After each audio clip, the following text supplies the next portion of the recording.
Podcast Wanita. Di sini saya akan menjelaskan proses spermatogenesis dan oogenesis. Spermatogenesis merupakan proses produksi dan pematangan sel sperma di dalam testis pria. Sementara itu, proses produksi dan pematangan sel telur wanita disebut oogenesis. Proses spermatogenesis terjadi di tubulus seminiferus testis. Sperma terdiri dari 3 bagian, yaitu kepala yang berbentuk oval, badan dan ekor yang panjang. Kepala berisi materi genetik (gen), sedangkan ekor digunakan untuk bergerak. Panjang sperma dari kepala hingga ekor rata-rata adalah 0,05 mm. Di dalam sistem tabung kecil yang bernama tubulus seminiferus, sel awal sperma yang berbentuk lingkaran berkembang hingga bentuknya menyerupai kecebong. Setelah itu, sperma pindah ke epididymis, organ berupa tabung panjang untuk menyimpan sperma dan menyempurnakan perkembangannya. Dari tubulus seminiferus ke epididymis membutuhkan waktu sekitar 4-6 minggu.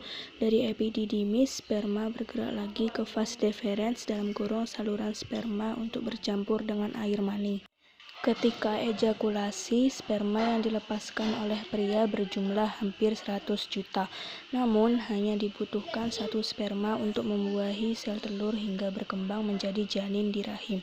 1 jam setelah ejakulasi, setidaknya 32% sperma akan mati.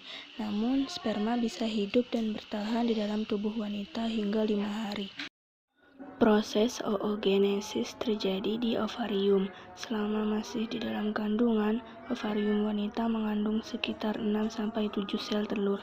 Saat baru lahir, jumlah sel telur berkurang hanya sekitar 1 juta. Sel telur ini tertidur dan baru akan terbangun ketika seorang wanita memasuki usia pubertas.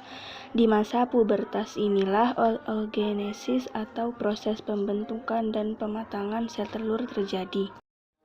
Sel telur yang sudah matang tersebut akan dilepaskan oleh indung telur ke saluran telur (tuba falopi).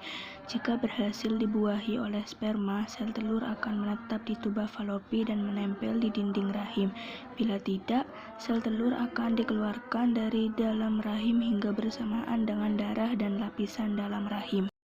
Pada masa pubertas, dari sekitar 1 juta sel telur yang ada tersebut, hanya akan tersisa 300.000 buah. Dari jumlah tersebut, hanya 300-400 telur yang matang dan akan dilepaskan selama masa reproduksi. Hormon-hormon reproduksi wanita. 1. FSH (follicle stimulating hormone). 2. LH (luteinizing hormone). 3. Estrogen. 4. Progesteron. 5. Prolaktin. Dan 6. Oksitosin. Sekian dari proses penjelasan spermatogenesis